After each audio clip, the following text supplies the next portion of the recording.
Еще одна серьезная тройная авария произошла возле деревни Айша в Зеленодольском районе. В этом случае столкнулись Рено, БМВ и Газель. Больше всех досталось французской иномарке. Сначала в нее сзади въехала Газель, а после удара ее отбросило на полосу встречного движения. Матвей Опросин продолжит.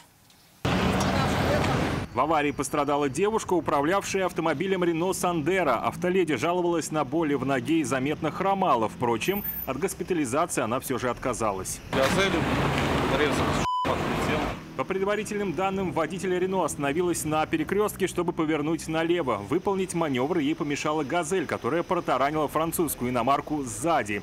Девушка уже успела вывернуть руль, а потому после удара ее машину отбросила на встречную БМВ. Ехал по прямой, она на меня наехала, вот и вся моя версия. То есть вы уже даже не уйти никуда не смогли от удара? Ну вот я сколько смог, столько ушел. Легковые автомобили получили сильные механические повреждения и покинули место ДТП на эвакуаторе. Виновным же в аварии, скорее всего, признают водителя «Газели».